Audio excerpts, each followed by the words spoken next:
everyone, hope you're all doing well. In today's video, I'll be going over FLYHALK's great kit, the German light cruiser Konigsberg 1940. It's a 1/700 scale kit, a full hull deluxe edition with bonus parts of gun barrels, clear aircraft, the Blackburn skua, and upgraded photo etch parts. First off, I'd like to thank Jim Starkweather at KITMAKER Network for providing me with this kit for review. I'll be doing this review a little bit different than I have in the past. I'll show the contents of the box while giving you a bit of history behind the Konigsberg and one of its final battles that took place before it was sunk. So sit back and let's take a look at this great kit. Königsberg was a German light cruiser that was operated between 1929 and April 1940.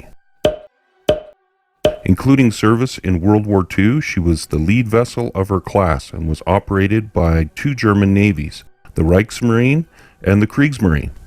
She had two sister ships, Karlsruhe and Köln.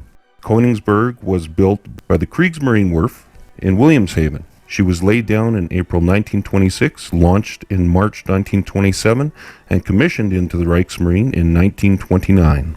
Königsberg served as a training ship for naval cadets throughout the 1930s and joined the non-intervention patrols during the Spanish Civil War in the late 1930s. After the outbreak of World War II, in September 1939, she laid defensive minefields in the North Sea and then participated in Operation Weissenbung, the invasion of Norway in April 1940. The invasion of Norway took place in early April 1940. Königsberg was assigned to Group 3 and was tasked with transporting 600 troops from the Wehrmacht's 69th Infantry Division from Wilhelmshaven to Bergen, Norway. Group 3 also included her sister ship, Köln, the artillery training ship, Bremst, and the torpedo boats, Wolf and Leopard. The Germans left Wilhelmshaven on 8th of April and had reached their targets the following day. Königsberg transferred part of the landing party to smaller vessels. She then made a high-speed run into the port in an attempt to land the remainder of the infantry in the town directly. A 21-centimeter coastal battery at Kvarvenfort took the ship under fire and scored 3 hits, all forward. The hits caused severe flooding and fires in the main boiler rooms that cut the ship's power. Adrift and unable to maneuver, Königsberg had to drop anchor while she and Köln, Luftwaffe bombers, and infantry neutralized the Norwegian guns.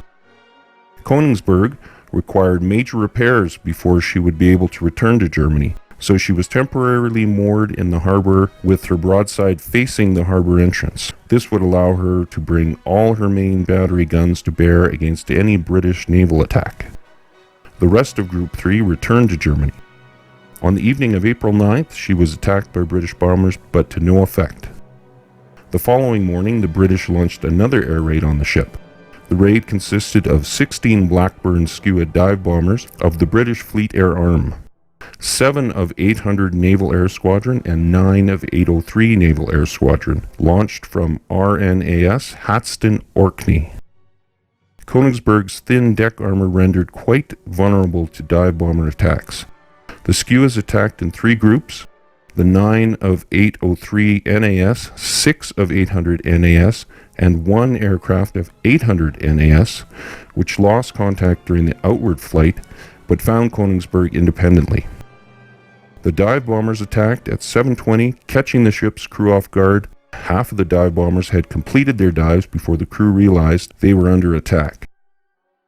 Only 1 large anti-aircraft gun was reported as being manned with shells being fired once every 5 seconds from the aft of the ship. The lighter anti-aircraft weapons firing from the shore and adjacent ships firing even later in the attack. Königsberg was hit by at least 5 500-pound bombs, which caused serious damage to the ship. 1 penetrated her thin deck armor, went through the ship, and exploded in the water, causing significant structural damage. Another hit destroyed the auxiliary boiler room. 2 more bombs exploded in the water next to the ship. The concussion from the blast tore large holes in the hull. She took on a heavy list almost immediately, and the captain ordered the crew to abandon ship. It took slightly less than 3 hours from start to the end of the attack for the ship to completely capsize and sink, which gave the crew enough time to evacuate many of the dead and wounded. They also had time to remove a significant amount of ammunition and equipment from the stricken cruiser. Only 18 men were killed in the attack. The wreck was raised on 17th of July, April 1942, and slowly broken up for scrap thereafter. By 1943, the wreck had completely been dismantled in situ. All right. I hope you all enjoyed this little review and history lesson.